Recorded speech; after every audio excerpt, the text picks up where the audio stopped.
오늘은 사실은 본문이 11절부터 시작되는데요. 11절부터 14절까지의 이 본문은 두 가지의 중요한 전환을 품고 있습니다. 여러분 11절에 한번 보십시오. 11절에 보면 모든 일을 그의 뜻의 결정대로 일하시는 이의 계획을 따라 우리가 예정을 입어 그 안에서 기업이 되었다. 11절은 우리가 그 안에서 기업이 되었다 이렇게 말했죠. 13절은 그 안에서 너희도 진리의 말씀 곧 너희의 구원의 복음을 듣고 그 안에서 또한 믿어 약속의 성령으로 인치심을 받았으니 이는 우리의 기업의 보증이 되사. 우리가 그 안에서 기업이 되었다. 이게 11절의 내용이라면 13절의 내용은 너희도 예수를 믿어 기업이 되었다. 이렇게 13절을 요약할 수 있는 거죠. 그죠? 여러분 여기서 우리는 누구일까요? 바울을 포함하는 유대인들이겠죠. 오랫동안 하나님의 언약을 알고 생명의 말씀을 알아왔던 유대인들이 그리스도 안에서 하나님의 기업을 잊게 되는 영광을 누리게 되는 것이죠. 그런데 너희는 누구입니까? 서신을 받고 있는 에베소 성도들을 포함하는 이방인들이죠.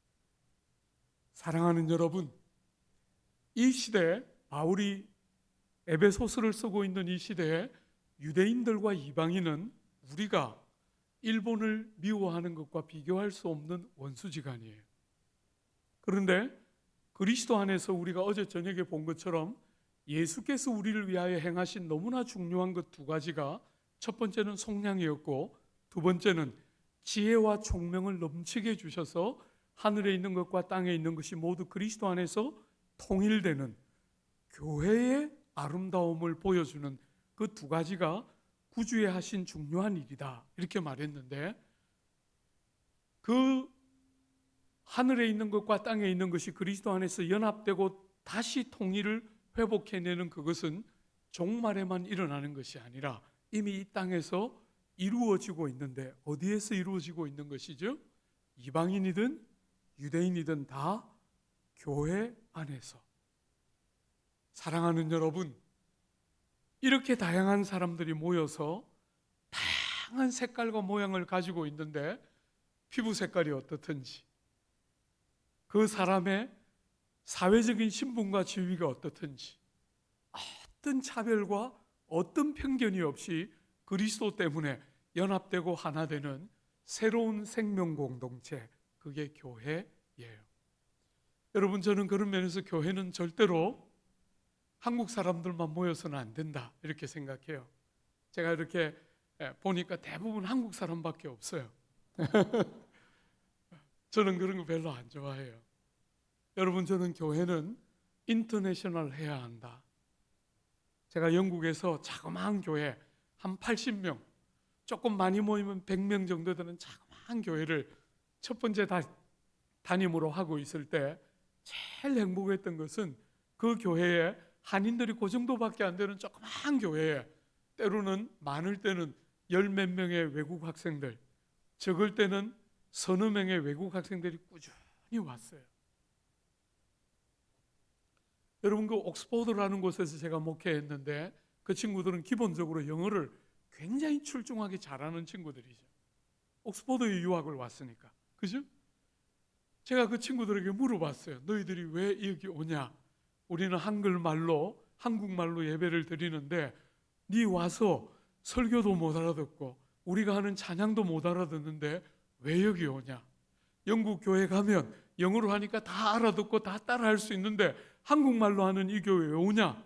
이렇게 말했을 때 목사인 저에게 제가 들었던 최고의 찬사, 나는 다른 건 모르겠는데 목사님 설교도 못 알아듣고 여기 오면 찬양도 하나 제대로 따라 부를 수 없는데 나는 다른 건 모르겠는데 여기 오면 something touching 하고 something moving 한다 이렇게 말했을 때 제가 목사로서 너무 큰 영광을 누렸어요. 말도 못 알아듣는데 찬양도 하나 못 따라 하는데 여기 오면 뭐라고 표현할 수 없지만 마음이 만져진다는 거예요. 터칭하는 것이 있다는 거예요. 그리고 뭔지 모르게 무빙하는, 마음을 녹여내고 마음을 이전과 다른 형태로 만드는 그 어떤 것이 여기 오면 희한하게 그런 일들이 일어난다는 거예요.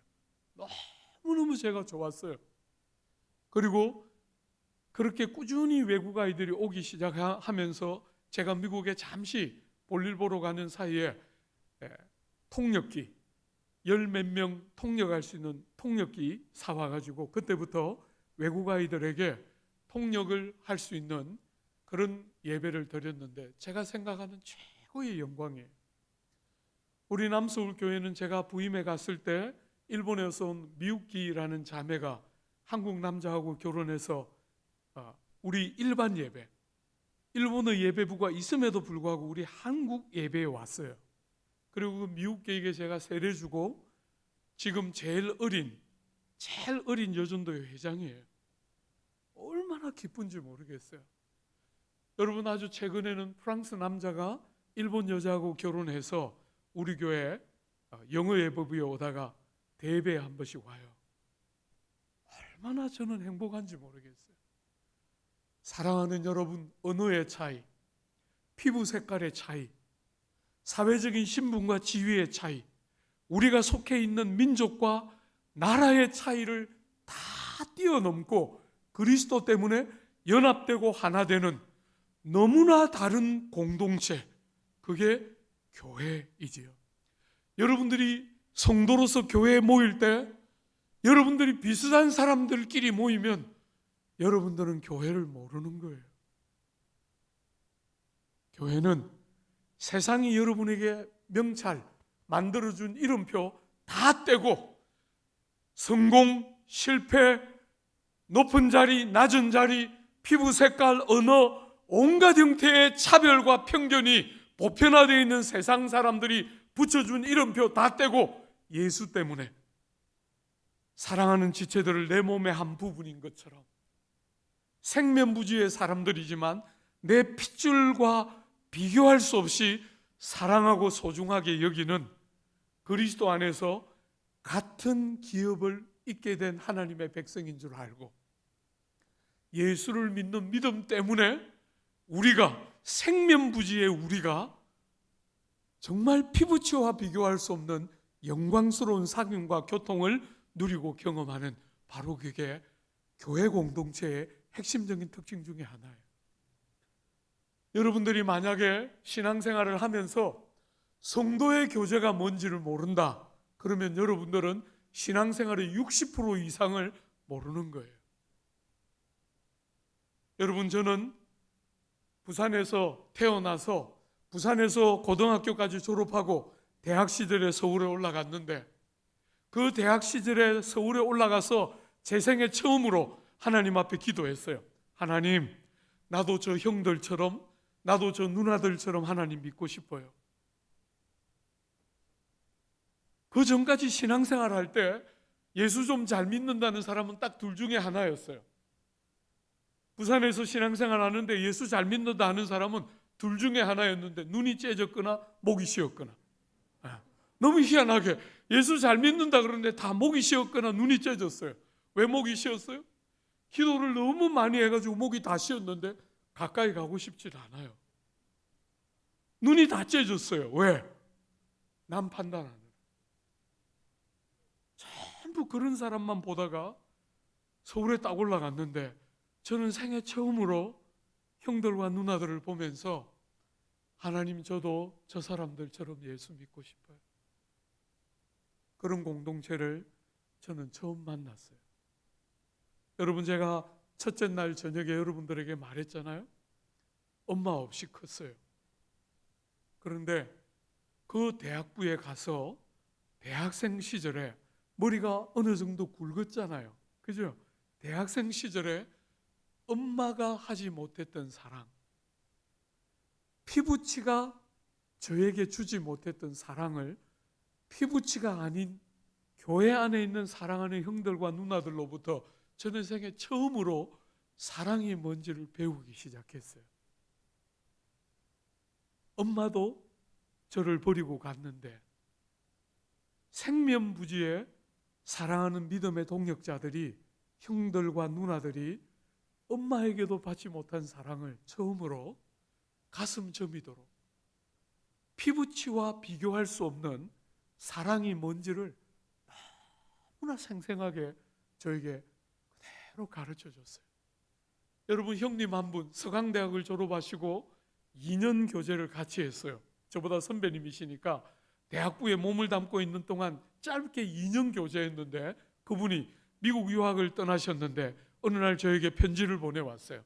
종부야, 형은 빨리 박사과정을 마치고 너를 불러서 이 미국 땅에서 유학을 시킬 수만 있으면 형은 이 땅을 사는 더 큰 기쁨이 없다.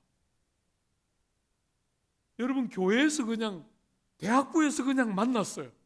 저보다 나이가 4살 많은 선배님이신데 그냥 공동체에서 그냥 예수 때문에 만났는데 정말 한 번도 그렇게 생각해 본 적이 없는데 자기 피부치보다도 저를 더 사랑해 주는 형들을 처음으로 저는 인생에서 만났어요. 그런 거 뭔지 아십니까? 사랑하는 여러분, 그냥 신앙생활 한다, 교회 다닌다, 그거 말고 여러분의 피부치와 비교할 수 없는 그리스도 안에서 예수의 피로 새로운 피부치가 된 사랑하는 지체들을 주님 때문에, 믿음 때문에 누군가를 내 생명만큼 소중하게 여기면서 사랑하고 아낌없이 희생하고 아무것도 아까워하지 않고 다 나누어 주는 게 뭔지를 여러분은 신앙생활 하면서 그게 뭔지 아십니까? 저는 그 교회에서 처음으로 겪었어요. 여러분, 제가 자란 그 교회는 대지 평수가 99평밖에 안 돼요. 여러분이 있는 이 대동교회보다 몇 배나 작은 교회입니다. 대지 평수가 99평이에요. 유학을 딱 마치고 사랑하는 제자 중에 하나가 결혼을 해서 그 교회 모교회에 가서 결혼식 참여했는데 신랑 입장하니까 6걸음 하니까 끝이에요. 여기서 저 대동교회 저 끝에서 여기까지 들어오려면 몇 걸음이에요 이게 보통? 한 수십 걸음은 되겠는데 제 모교회는 6걸음밖에 안 들어오는 조그만 교회예요. 그 조그만 교회에 대학생들이 130명 모였어요. 작년이 300명도 채 안 되던 조그만 교회였는데 대학생들이 130명 모였어요. 여러분, 1시 반부터 모여가지고 40분 찬양하고 1시간 설교 듣고 100분 성경 공부하고 100분 특강하고 마치면 6시예요. 리더들은 리더 모임 마치면 7시입니다. 사랑하는 여러분, 그렇게 많은 시간을 그렇게 대학생들이 모여서 말씀 사랑하고 예수 사랑하고 평생을 그냥 정말 피부치와 비교할 수 없는 복된 만남을 하고, 여러분 너무 죄송합니다. 용서해 주십시오. 제가 이렇게 어쩌다가 한 번씩 조국교회 집회하러 가면 저를 아는 지체들이 저보고 말해요. 오늘 조국교회는 전부 내수동 마피아들이 다 해먹는구나. 우리들을 내수동 마피아라고 불러요. 내수동 교회. 조그만 그 교회에서 우리가 같이 컸어요. 오정현 목사가 그 교회에서 자라났고, 오정호 목사가 그 교회에서 있었고, 송태건 목사가 그 교회 출신이고, 사랑하는 여러분, 그 교회 김남준 목사가 그 교회에서, 오늘 여러분들이 잘 아는 대구에 있는 내일교회 이관영 목사가 그 교회, 너무너무 제가 사랑하는 동생이에요.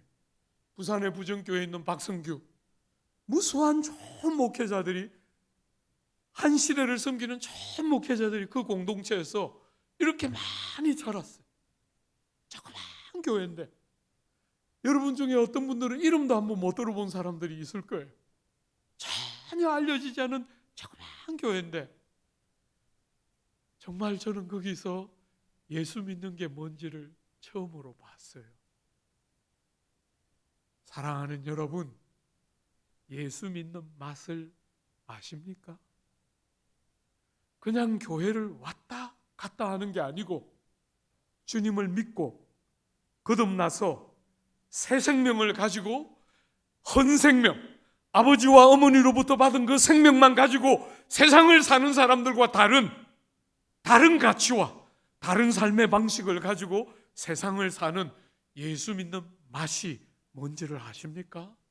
첫날 밤에 여러분들에게 나누었던 것처럼 감옥 안에 들어가 있는데도 노래와 감격과 찬양과 감사가 끊이지 못하는 바울의 그 심장을 여러분들은 뭔지 아십니까? 그저 막연하게 그런 세계가 있는가 하고 마는 것이 아니라 여러분이 참여하며 경험하고 알고 여러분이 그렇게 살고 여러분들을 만나는 사람들이 그렇게 살도록 돕는 게 뭔지를 아십니까? 그 귀한 공동체에서 형들과 누나들로부터 일방적인 사랑을 받았어요. 일방적인 사랑을 받았습니다. 부모에게도 어떤 면에서 받지 못한 사랑을 교회에 있는 형들과 누나들에게 받았어요. 그리고 정말 받은 것에 비하면 너무 작지만 받은 것을 동생들에게 조금이라도 돌려주려고 몸부림쳤어요. 20대와 30대를 그 교회에서 다 보냈는데 제가 그 교회에 13년이 있었습니다. 20살부터 시작해서 유학을 가기 전까지 30대 중반까지 제 젊은 시절을 다 보냈는데 제가 늘 우리 청년들에게 설교할 때 말해요. 나는 그 4년이 내 인생 40년을 지배했다. 그때 보고 그때 들었고 그때 경험하고 그때 맛보았던 그 예수 믿는 재미, 그 4년이 내 인생 40년을 지배하면서 지금까지 가슴이 펄떡이게 만드는, 그저 조국 교회를 바라보면서 믿는 사람들을 바라보면서 실망하고 다치고 넘어지고 하는 오늘의 이 마음 아픈 시대를 지나지만 절대로 포기할 수 없는, 보고 듣고 경험했기 때문에 절대로 포기할 수 없는 가치, 그 시절에 만났고 청년들에게 늘 말해요. 너희들이 그게 뭔지 알고 대학을 나와야. 그저 돈 버는 재미와 세상에서 성공하는 그런 엉터리 같은 꿈들을 안고 나오는 게 아니라 예수 믿는 게 어떤 것인지를 알고 세상을 믿는 사람답게 사는 게 뭔지를 알고 나와야 그게 성도다운 젊은이들이 되는 것인데, 주 안에 사랑하는 여러분, 그런 것을 누군가가 알아야 청년들에게 그 이야기 할 거 아니에요. 온통 세상은 좋은 직장 안 들어가고 좋은 대학 못 들어가면 다 실패자가 되고 만다고 끝없이 큰 소리를 외치는데 그게 아니고 하나님과 함께 동행하는 사람 하나가 세상을 뒤집는 이 복음의 역설적인 영광을 누군가가 정확하게 말을 해야 할 거 아니에요. 주 안에 사랑하는 여러분, 공동체 안에서 여러분이 모여서 무슨 이야기 합니까? 주식 투자해서 돈 번 이야기 합니까? 부동산에 투기해서 아파트가 짧은 시간에 몇 억씩 돈이 오르는 이야기를 교회에서 여러분들 그런 이야기 하고 있습니까? 여러분들이 아는 것처럼 반포는 제일 비싼 동네예요, 아파트가. 제가 늘 거기서 성도들에게 설교해요. 여러분들이 그렇게 아파트 값이 오르면 여러분은 우리 교회에서 중직자 못하는 줄 알아야 한다. 여러분이 그런 방식으로 돈을 벌면 돈을 버는 것이 아니라 이웃들의 눈에 피눈물을 흘리는, 그건 돈을 버는 것이 아니라 이웃들의 그 아픈 가슴을 착취하는, 피눈물을 딛고 착취하는 것이지 그건 돈을 버는 것이 아니다. 얼마나 많은 사람들이 세상과 똑같은 수준의 삶을 그저 헌금 좀 하면서 마음을 위로하는, 그게 무슨 예수 믿는 거예요. 우린 절대로 그런 방식으로 돈 벌지 않아요. 제가 하도 이렇게 설교하니까 한 번은 형님 한 분이 찾아왔어요. 목사님, 나는 평생 반포에 살았는데 아파트 값이 이렇게 올라서 돈 좀 버는가 했는데 목사님 설교 들으니까 양심의 가책이 나서 죽겠어요.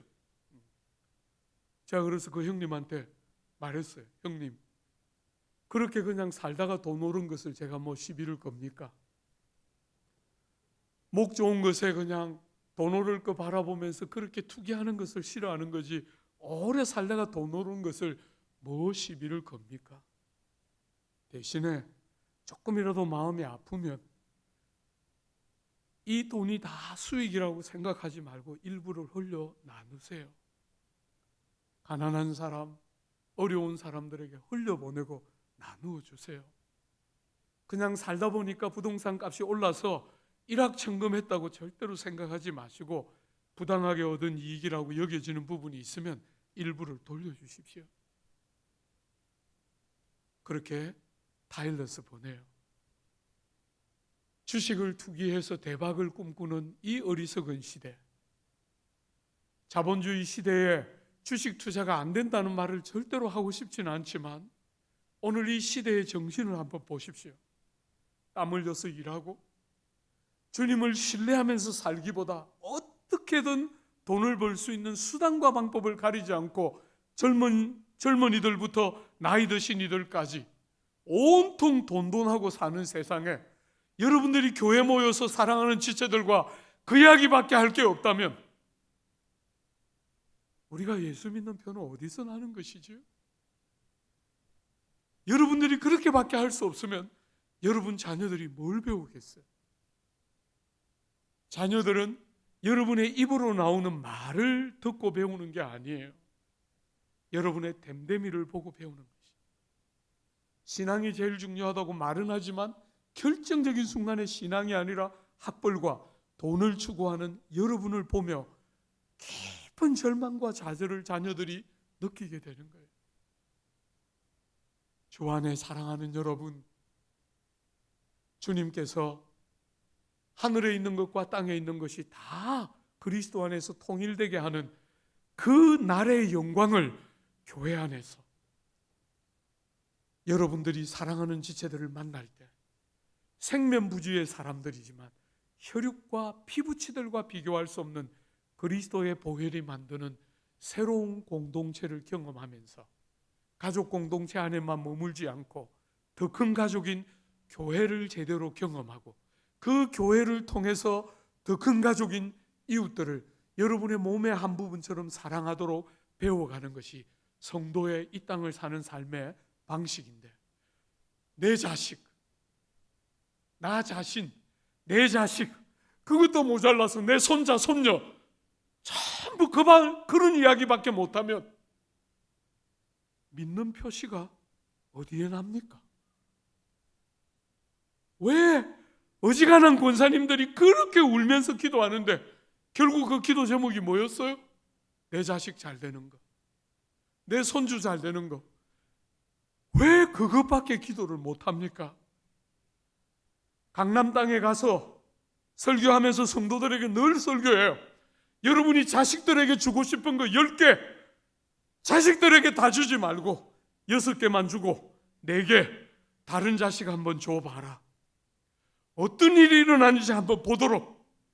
내가 땀 흘려서 번 돈 내가 내 자식들에게 주는데 누가 간섭하냐? 전부 이러고 사는 이 강팍한 조국 땅에 전부 내가 땀 흘려서 벌었지만 하나님이 복 주신 것인 줄 알기 때문에 6개, 10개 다 자식에게 안 주고 6개만 자식에게 주고 자식에게 주고 싶은 나머지 4개는 이웃들에게 흘려보내보면 어떤 일이 있는지 여러분 한번 보십시오. 여러분 자식들이 어떻게 크는지 보게 될 거예요. 이렇게 이기적이고 자기밖에 모르고 자기 가족의 테두리를 넘어설 줄 모르는 이 어리석은 조국 사회에 예수 믿는 사람 같음이 어디에 있습니까? 주님의 보혈로 여러분 옆에 있는 지체들이 여러분의 피부치와 또 다른 형태의 피부치 같이 내 몸의 한 부분처럼 저 사람이 잘 되는 것이 내가 기쁨이 되는 역설적인 다름이 드러나요. 여러분 바로 옆에 있는 피 한 방울 섞이지 않은 사람들이 여러분의 가장 소중한 어떤 사람보다도 더 소중하게 여러분 눈에 들어오는 변화가 일어나야 교회가 교회다워지는 거 아니에요. 전부 다 교회 같은 교회를 찾으면서도 아무도 그런 삶은 안 살려고 하니까 교회가 이렇게 자꾸 무너지고 있는 거죠. 여러분, 제가 어릴 때 그렇게 대학부에서 자랄 때 돌아보면 우린 참 미련하게 살았어요. 요즘 세대는 이렇게 보면 계산이 너무 빨라요. 계산이 탁탁탁탁 들어와서 손해 안 보려고 하고, 격식은 맞추고 일정한 정도의 양식은 채우는데, 옛날 우리 때처럼 무식하고 어리석게 계산 안 하고 정말 바보처럼 미련하게 이게 뭔지 저게 뭔지도 다 안 따지고 그저 사랑하는 지체들이 좋으면 아무것도 물불 안 가리고 그냥 그 삶을 미련하게 살았어요. 그래서 때때로 후회가 됐던 세월도 있었어요. 남들 다 자기 거 챙길 때 우리 거 못 챙기고 참 미련하게 살았어요. 그랬지만 여러분, 제가 이 현대인들을 바라볼 때 얕게 사는데 지혜롭게 사는 건 아니다. 더 큰 걸 잃어버려요. 더 큰 거. 손해는 안 보는데, 그래서 얕게 살고 자기 거 안 빼앗기는 것 같은데, 여러분, 우리는 좀 무식하고 어리석어도 우리 영혼에는 감격이 있었어요. 감격. 사랑하는 여러분, 여러분들이 뭔가를 하는 힘은 어디서부터 나와요? 여러분 영혼 속에 기쁨이 있을 때만 어떤 일을 할 수 있는 힘이 생기는 거예요. 오늘 현대인들은 약아서 손해를 안 보지만 대신에 더 큰 걸 잃고 있는 것이죠. 감격이 없어요. 손해는 안 보는데 감격이 하나도 없어요. 자기밖에 모르기 때문에, 사랑하기 때문에 희생하는 것이 뭔지를 알고, 사랑하기 때문에 계산하지 않고 주는 게 뭔지를 알아야 그런 우리의 생을 책임지시는 아버지의 사랑에 대한 감격을 가지고 이 땅을 세상 방식으로 이기적으로 사는 게 아니라 감격이 이끌어가는 삶을 살아가는 그 인생살이의 진짜 기쁨이 뭔지를 알게 되는데, 그거 다 지금 잃어가고 있는 거예요. 여기에 제 연배, 제가 첫날에도 말했지만 7학년은 돼 보이지요. 아쉽게 아직 6학년이에요. 제 연배나 제 연배 위에 계신 선배님들은 다 알겠지만 우리들 영혼에 기쁨이 있었잖아요. 그죠? 손에 쥔 것은 거의 없어도 정말 자식들에게 물려줄 수 있는 재산은 거의 없었지만 우리의 영혼 속에 기쁨이 있었어요.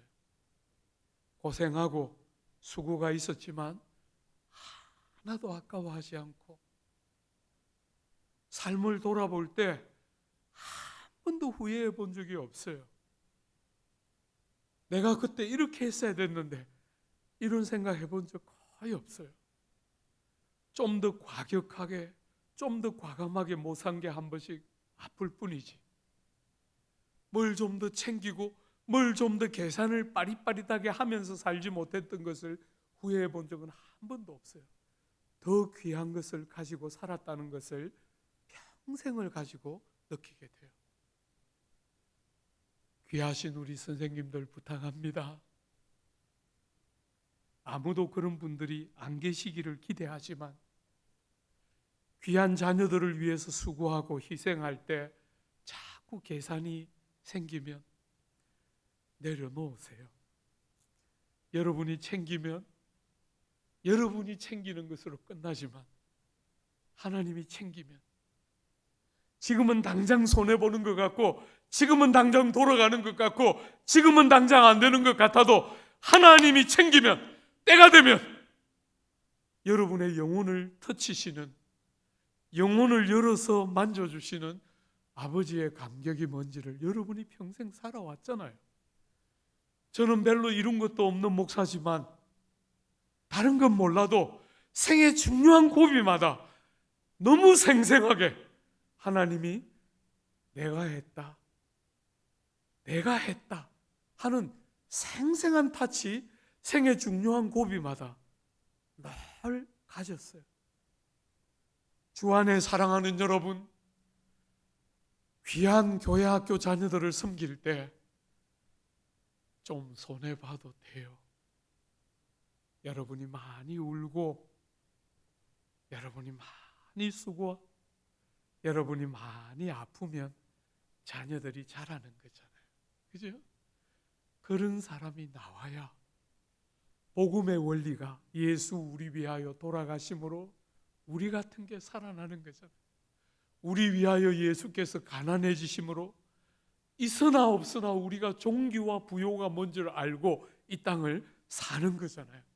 예수 때문에 내 손에 있든지 없든지 예수 때문에 부요하고 종기하고 아름다운 것이 뭔지를 아는 그 새로운 세상을 경험한 것처럼 여러분이 손에 가져야 뭔가를 한다고 말하는 이 세상의 논리와 다르게 여러분이 손에 가졌든 아니 가졌든 많은 사람을 부요하게 하는 그 은혜의 역설적인 영광이 여러분에게 있어야 우리가 세상을 뒤집고 이렇게 돈돈하는 세상에 다른 방식의 사람을 살리는 다른 방식의 삶이 나올 거 아니에요. 여러분, 저는 여러분들이 좀 더 과감하고 좀 더 과격하고 좀 더 급진적으로 살기를 원해요. 제발 세상 수준으로 살지 말고 때로는 절벽 끝에 이제 한 걸음만 더 디디면 낭떠러진데 주님 한 분 딱 붙들고 두려워하지 않고 그 낭떠러지 끝까지 한번 가봐요. 그래가지고 아무것도 안 일어나고 죽으면 순교하는 거죠. 얼마나 감사해요. 예수 믿어서 감옥 들어갈 일도 없고 매 맞을 일도 없는데 그렇게 죽으면 그건 너무나 큰 영광이잖아요. 그죠? 주 안에 사랑하는 여러분, 예수께서 교회를 선물로 주신 것은 여러분이 세상의 최고의 영화로운 선물이. 제가 너무 싫어하는 말은 교회를 안 다니는 성도들이 있다 이렇게 말하는 걸 제일 싫어해요. 교회 목회자들에게 상처받고 교회에 상처받아서 교회는 안 가지만 예수 믿는다 하는 그런 성도를 뭐라 그러죠 요즘? 뭡니까? 요즘 이렇게 단어가 생각이 안 나요. 머리가 많이 빠져가지고 이제 덤성덤성. 하여튼 그런 성도, 가나안 성도 이렇게 말하는데 저는 그런 사람들을 가나안 성도라고 부르고 싶지 않아요. 여러분, 교회에 속하지 않은 자는 성도라고 저는 말하고 싶지 않아요. 그분들의 마음을 모르는 게 아니고 그분들에게 목사의 한 사람으로서 너무 부끄럽고 죄송하지만 저는 그분들을 성도라고 부르고 싶지 않아요. 교회에 속해야 이렇게 엉망진창 같은 모습에 무수한 한계와 약점을 가지고 있는 공동체지만 사랑하는 여러분, 이런 공동체는 세상에 없는 하나님이 주신 가장 영화로운 복 중에 하나예요. 절대로 교회를 비난하는 것은 충분한 게 아니에요.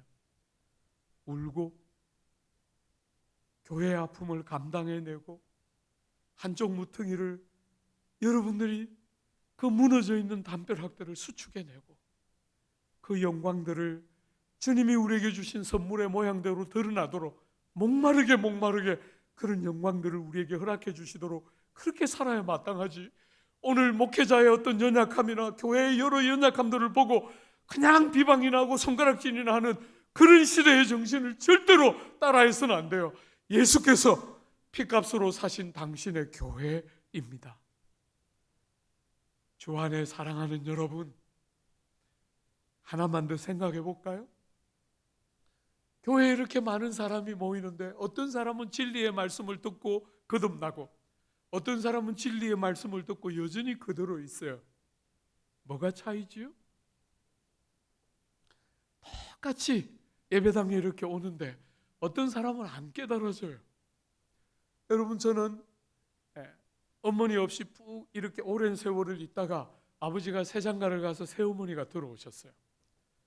세상에 너무너무 세상을 좋아하시는 어머니가 들어오셨는데 훌륭한 분이셨지만 믿음은 없으셨어요. 그 어머니가 제가 생애 2번째 교회 가는 날 어느 순간에 결심하고 교회를 처음 가고 2번째 주일날 예배당에 가려고 성경책을 딱 들고 딱 나섰는데 고등학생 시절인데 어머니가 성경책을 뺏으면서 뺨을 때리면서 네가 교회에 미쳤구나 하면서 교회 가는 걸 반대했어요. 여러분, 제가 2번째 교회 가는 날이에요. 근데 미쳤다는 거예요. 새벽 기도도 간 적이 없어요. 수요 예배도 간 적이 없어요. 지난 주일날 가고 이번 주일날 2번째 가는데 그 훌륭한 어머니가 성경을 뺏으면서 뺨을 때리면서 네가 미쳤구나. 교회 두 번째 가는 건데 그렇게 말렸어요.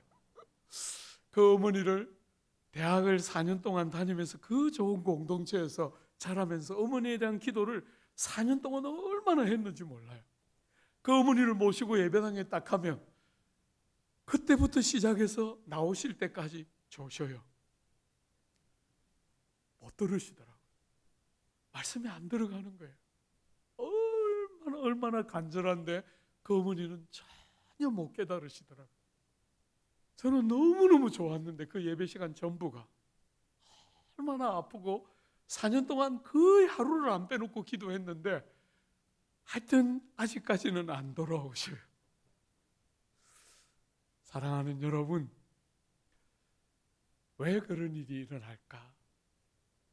저는 다 이해할 수 없지만 하나님의 귀한 성령께서 그 귀한 진리의 말씀을 여러분과 저에게, 예수의 그 복된 사건을 여러분과 저에게 적용시켜 주시지 않으면 사람은 거듭날 수 없어요. 여러분이 결심한다고 믿어지는 세계가 아니에요. 그죠?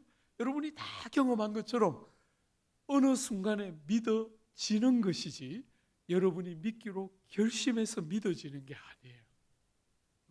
많은 사람들이 안 믿는 남편과 안 믿는 아내들이 예배당에 와서 자주 이런 말을 저에게 해요. 목사님, 나는 믿기만 하면요 저 아내처럼 안 믿을 거예요. 믿으려면 저렇게 안 믿을 거예요. 저렇게 믿는 사람이지 안 믿는 사람이 표도 잘 안 나고, 제가 볼 때 우리 집사람은 사실은 잘 안 믿는 것 같아요. 이런 남편들 한 번씩 와요. 또 아내들도 그렇게 한 번씩 있어요.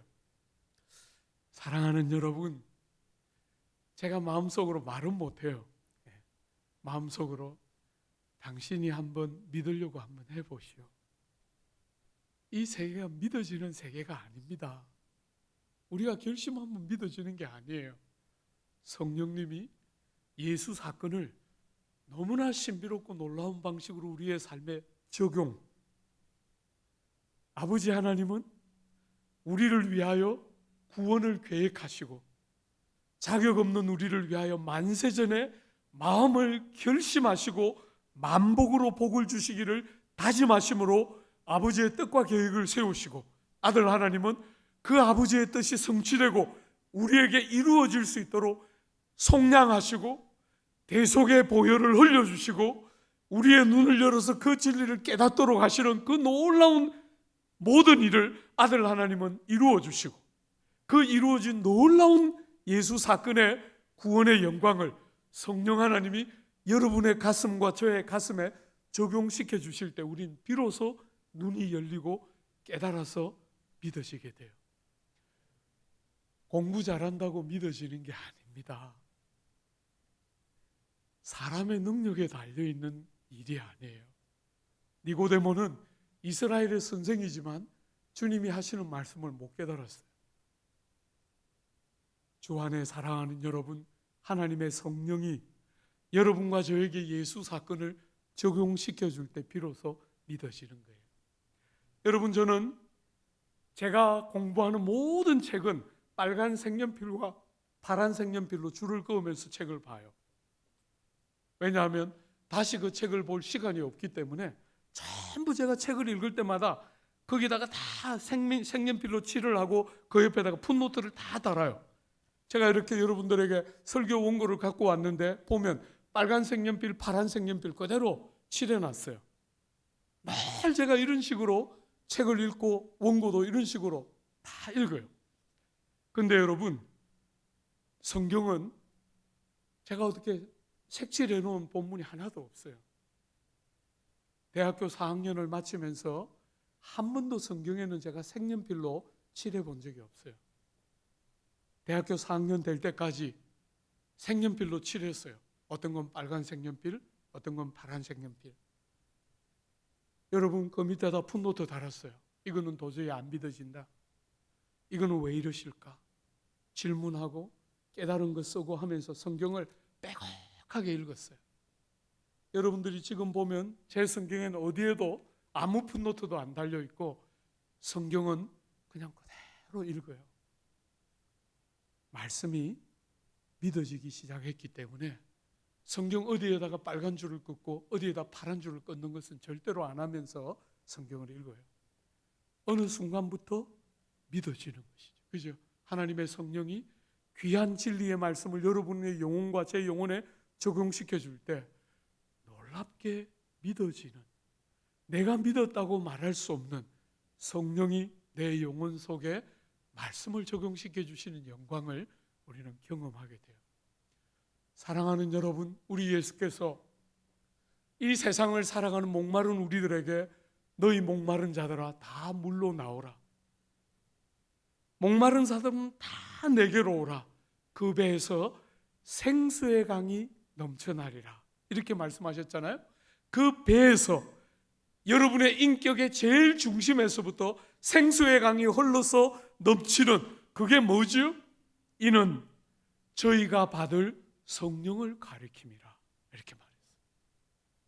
하나님의 성령이 여러분과 저의 인격 속으로 들어오시자, 우리가 예수님을 모셔드릴 때 그 예수님의 영이신 성령이 우리 속에 들어오셔서 우리의 삶을 다스리고 이끌어 가시기 시작할 때 우리의 삶에 비로소 말씀이 깨달아지고 말씀이 적용되어지면서 성경 안에 있는 말씀이 살아서 꿈틀거리는 것처럼 내 삶에 적용되기 시작하는, 그래서 2000년 전에 일어난 그 사건이 2000년 전의 역사적인 사건으로 그치는 게 아니라 오늘도 내 삶에 그대로 적용되는 살아있는 생생한 말씀으로 하나님이 내 귓전에다가 말씀하는 것처럼 말씀을 깨닫게 하시는 그 복된 은혜가 성령의 도우심 안에 임하는 것이죠.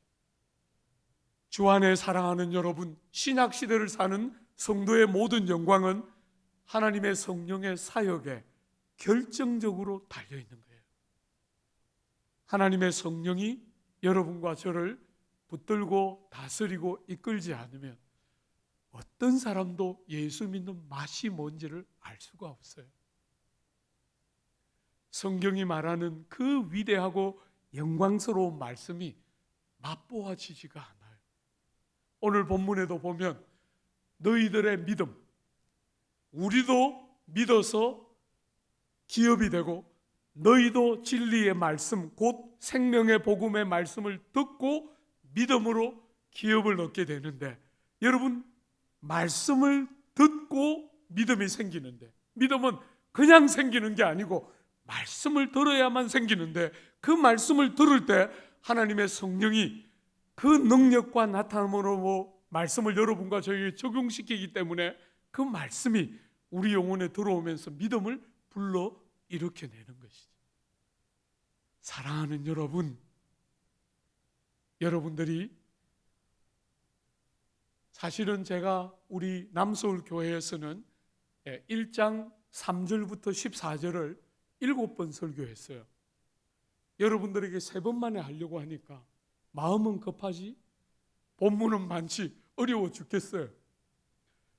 주 안에 사랑하는 여러분, 어쨌거나 하나님의 진리의 말씀이 깨달아지고 그 깨달아진 말씀이 경험되고 맛보아지는 것은 하나님의 성령의 역사이지요. 구원은 그냥 예수님만 하신 것이라고 성경이 말하지 않고 성부 하나님과 성자 예수님과 성령 하나님, 삼위 하나님이 우리를 위하여 행하신 너무나 위대하고 놀라운 일이 창조뿐 아니라 재창조에 해당되는 구원 사건도 삼위 하나님의 작품이라고 여러분과 저에게 말하고 있는 거예요. 한 가지만 더 생각하고 마무리할까요? 삼위 하나님이 여러분과 저에게 이 영화로운 구원을 주실 때 뭘 기대하실까? 여러분과 저를 어머니의 생명으로부터 옛 생명 안에 머물러 있게 하지 않고 성령이 주시는 새 생명으로 거듭나게 하셔서 우리에게 뭘 기대하실까? 여러분, 눈치가 빠른 분들은 벌써 눈치챘을 텐데요, 제가 일일이 본문을 읽잖아요. 그런데 안 읽은 본문들이 있어요. 뭘 안 읽었죠? 6절을 제가 안 읽었죠? 한번 보십시오. 6절에 보면 이는 그가 사랑하시는 자 안에서 우리에게 거저 주시는 바 그의 은혜의 영광을 찬송하게 하려는 것이라. 6절 안 읽었죠, 그죠? 또 뭘 안 읽었습니까? 12절 안 읽었어요. 한번 보세요. 이는 똑같이 시작하죠, 그죠? 6절도 이는으로 시작했는데 12절도 이는으로 시작합니다. 우리가 그리스도 안에서 전부터 바라던 그의 영광의 찬송이 되게 하려 하심이라. 여러분 14절도 제가 안 읽었죠? 이는 우리의 기업의 보증이 되사 그 얻으신 것을 속량하시고 그의 영광을 찬송하게 하려 하심이라. 성령이 하시는 굉장히 중요한 사역 두 가지가 있는데 본문에 나오는데 시간이 많이 가서 이건 못 다루니까 여러분 담임 목사님한테 언제 들으세요. 오늘 본문에는 하나님의 성령이 하시는 중요한 일이 말씀을 여러분과 저에게 적용시키는 것, 그게 첫 번째 다루었다면 두 번째는 인치시는 것과 세 번째는 보증하심이 있어요. 그건 다음에 계속 여러분 담임 목사님을 통해서 맞아 들어요. 오늘 그거 하면 제가 오늘 서울에 못 올라가요. 어쨌거나 사랑하는 여러분이 삼위 하나님이 여러분과 저를 구원하시면서 기대하는 게 6절과 12절과 14절에 뭐지요? 하나님을 영화롭게 하는. 주 안에 사랑하는 여러분, 조국 교회를 이렇게 바라볼 때 저를 제일 마음 아프게 하는 것은 어느 순간부터 성도들의 삶의 모든 관심이 내가 잘 되는 것, 내가 편한 것, 내가 복받는 것, 내가 형통한 것, 그게 온통 관심이 다 쏟아져요. 여러분 세상을 한번 보십시오.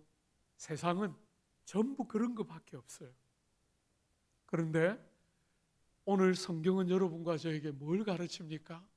사람을 높이고 사람을 자랑하고 사람을 끝없이 사람이 주인이 되는 이 세상 속에 우리에게 하나님을 영화롭게 하고 하나님을 주인으로 모시고 살고 절대로 나를 자랑하거나 나를 높이거나 나를 영화롭게 하는 것이 아니라 그분을 영화롭게 하고 그분 때문에 이웃들을 사랑하고 이웃들을 섬기고 이웃들을 복되게 하고 나는 잘 되든지 못 되든지 그것은 하나님 손에 맡기고. 여러분 이 순서가 완전히 다 어그러졌어요.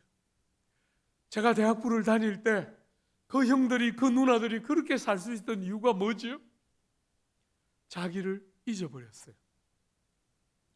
제가 형들을 생각하면 누나들을 생각하면 자기들을 잊었어요.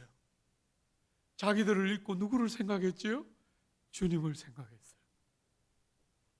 자기들을 잊고 저같이 보잘것없는 사람들을 먼저 생각해 줬어요.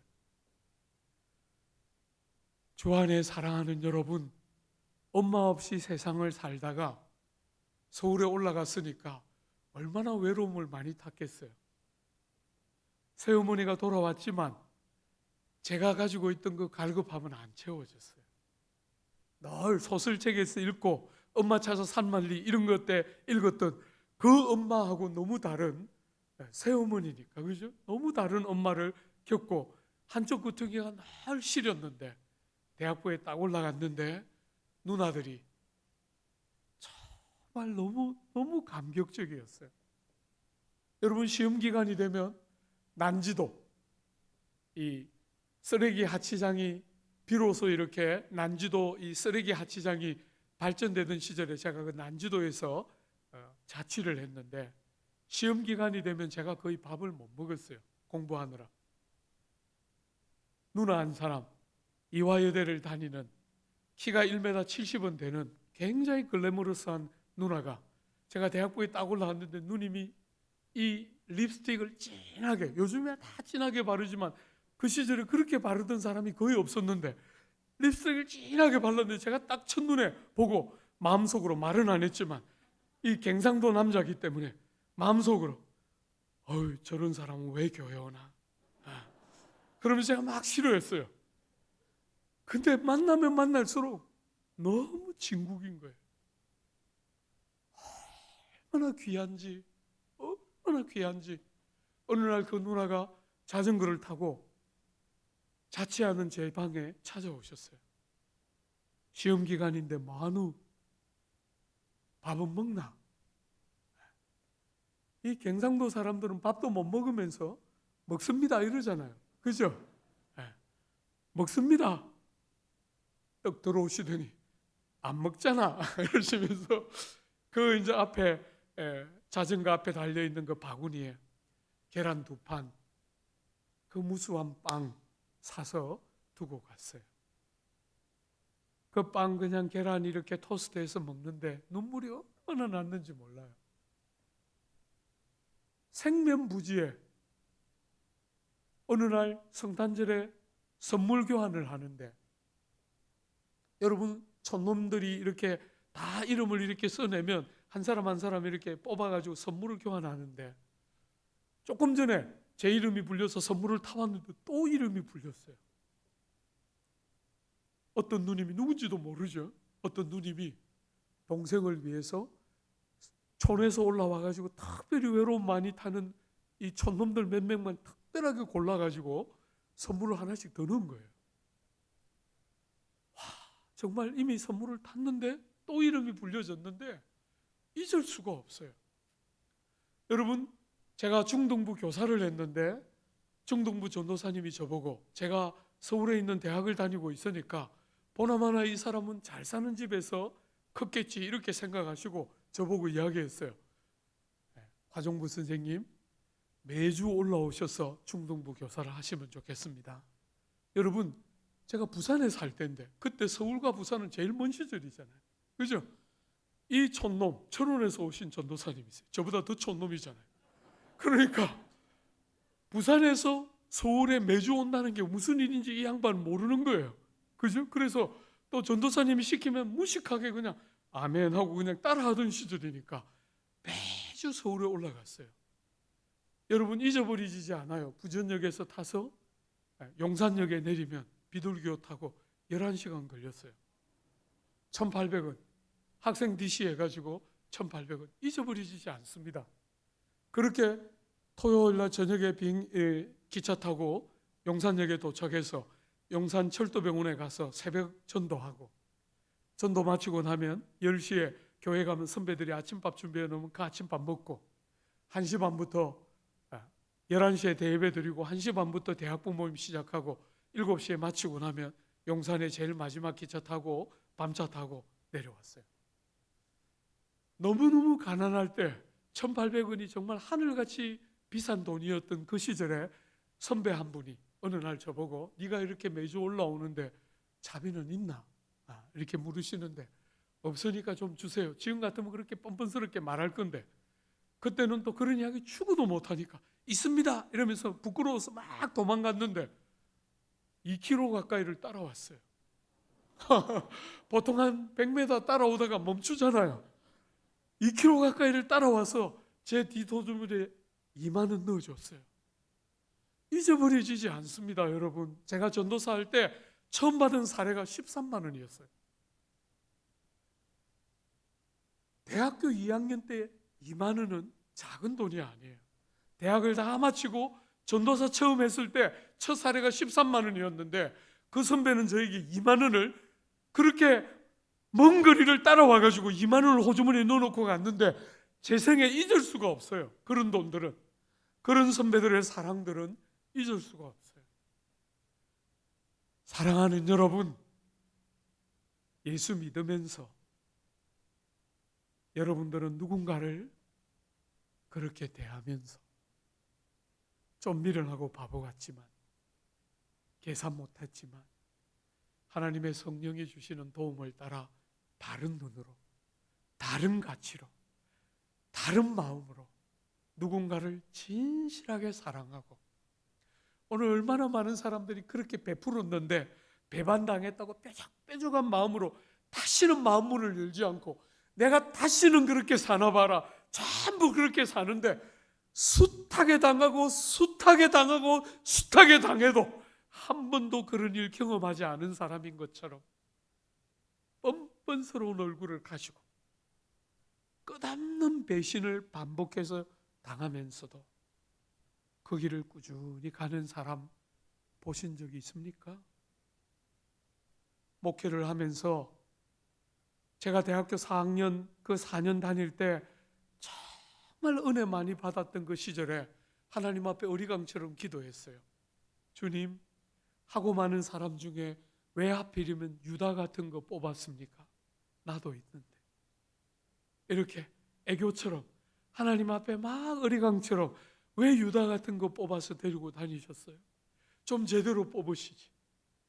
그 주님 버림받는 그 처참한 그 유다를 왜 데리고 다니셨어요? 그렇게 기도했는데도 다른 응답들은 다 주셨는데 응답을 안 주셨어요. 여러분 30대 중반에 36세 나이에 옥스퍼드 한인교회 담임 목사가 됐는데 너무 처참하게 고통과 수고와 아픔과 배반당함과 거스름을 당함과 정죄받음과 조롱당함과 목회의 길을 가는데 무수하게 그런 경험들을 하면서 목회의 첫 번째 담임 목회지를 감당하는데 많이 우는데 마음을 어디 쏟아낼 데가 없어서 주님 앞에 많이 울었는데 주님이 어느 날 저보고 말씀하시는 거예요. 그때 왜 유다 데리고 다녔는지 물었지? 이제 알겠나? 와, 그때 눈이 번쩍 열렸어요. 야, 주님이 눈이 없어서 사람을 못 보시고 뽑은 게 아니고 내가 갈 길, 이 땅에서 사람을 사랑하는 사람들이 가게 되는 길, 수도 없이 배반당하고 수도 없이 거절당하고 여러분 제가 한 번씩 부모들에게 말해요. 내 자식 하면서 그렇게 사랑하면서 길러놨는데 다 길러놓으니까 이것들이 뭐 합니까? 그냥 안 먹고 안 입고 안 자고 하면서 그렇게 길러놨더니 한 거는 절대로 말 안 하고 못 해준 것만 그냥 이야기하면서 그걸 그냥 마음 아프게 그냥 곱씹어대는 자식들. 그래서 제가 엄마 아빠들에게 말해요. 그런 것들 그냥 제대로 길러도 소용없으니까 창문 열고 그냥 던지라. 제발 그러지 말고, 제발 내 자식 하지 말고 창문 열고 던지면서 그냥 아이고 저거 없다 생각하고 한 번씩 살아라. 제가 늘 그렇게 이야기해요. 사랑하는 여러분, 그렇게 사랑하고 자식 기르지만 마음 알아줍니까? 사랑이란 게 그런 거잖아요. 안 알아준다고 자식이 미워요? 안 알아주는데 또 사랑이 되는 거잖아요. 상처받았기 때문에 다시는 마음 문 안 연다.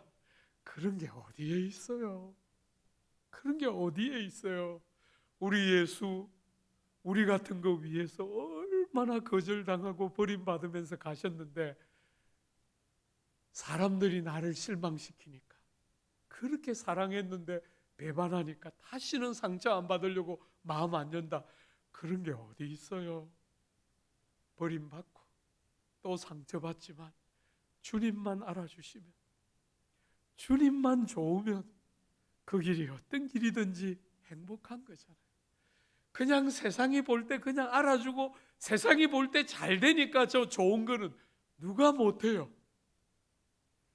세상이 모르는 슬픔이 있는데도, 아픔이 있는데도 그 슬픔과 아픔을 능가하는 기쁨이 예수로부터, 아버지로부터 오는 줄 알기 때문에 그저 눈에 보이고 경험되는 것 앞에 굴복하지 않고 배반당하면서 거절당하면서 한 번도 그런 거 모르는 사람인 것처럼 똑같이 사랑하고 소중히 여기면서 하나님을 영화롭게 하고 절대로 나를 기쁘게 하려고 안 하고 나는 쇠하고 그분이 흥하기만 하면, 내가 아니라 우리의 죄성의 핵심은 내가 하나님인 것처럼 높아지는 것을 좋아하는 우리의 죄성이 원하는 그런 방식이 아니라 나는 어떻게 되든지 간에 주님이 좋기만 하면, 사랑하는 지체들이 좋고 우리가 섬기는 그 귀한 교회학교 아이들이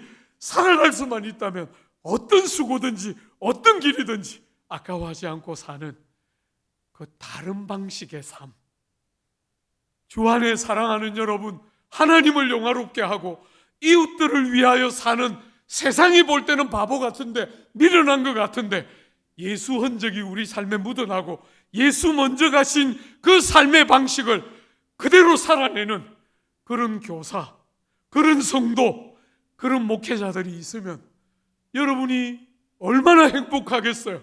그죠? 그런 자리로 여러분과 저를 부르고 있는 거잖아요. 왜 상처받는 것 때문에 마음을 안 열고 뾰족뾰족하게 그냥 손해 안 보려고 왜 그렇게 살아요? 당해도 되잖아요. 주님 먼저 가셨는데. 그렇게 마음을 아프게 하는 성도들이 나올 때 어느 날 보이더라고요. 아, 우리 예수님 먼저 가신 길 나도 따라가고 있구나. 그냥 막연하게 성공하는 목회, 유명한 목사가 되고 존경받는 목사가 되고 이런 것만 생각하고 목회를 시작했는데 어느 날 보이더라고요. 주님이 그런 거 하나도 나에게 요구 안 하시고 설교 잘해라, 성품 좋아라, 이것도 잘하고 저것도 잘해라 이런 거 하나도 나에게 요구 안 하시고 자기의 십자가를 지고 당신의 뒤를 따라오는 백성이 되기를 요구하셨을 때 어느 날 보이더라고요. 아, 내가 죽어야 할 자리에서 절대로 핑계대지 않고 잘 죽으면서 주님 뒤를 따라가는 것이 나를 부르신 주님의 부름의 핵심이라는 게 다 느껴지니까 남들이 성공이라고 보든지 남들이 실패라고 보든지 그게 중요한 게 아니고 내 몸에 예수 흔적이 있는지 주님 가신 걸음이 내 삶에 내 걸음걸이에 드러나고 있는지 주님이 원하시는 방식으로 나도 걸어가고 있는지 그게 핵심인 것이죠. 주 안에 사랑하는 여러분, 사람으로 모든 것이 채워져 있는 이 미련하고 어리석은 세계 속에 하나님을 영화롭게 하고 하나님 때문에 여러분이 아닌 다른 사람을 여러분보다 더 값지게 소중하게 여길 줄 아는 그런 귀하고 헌신된 교사들, 그런 사람들로 여러분의 귀한 교회 학교 자녀들을 양육해내고 그럴 때 여러분을 사용하시면서 삼위 하나님의 영화로운 구원의 역사가 그 귀한 생명들 위에 임하고 역사하는 복되고 귀한 부흥, 다 어려워진다고 말하는 시대지만 놀라운 회복의 역사 다시 여러분들을 통해서 있는 곳곳에 부흥에 새롭게 하시는 역사를 주시기를 기대하고 축복합니다. 한번 기도할까요?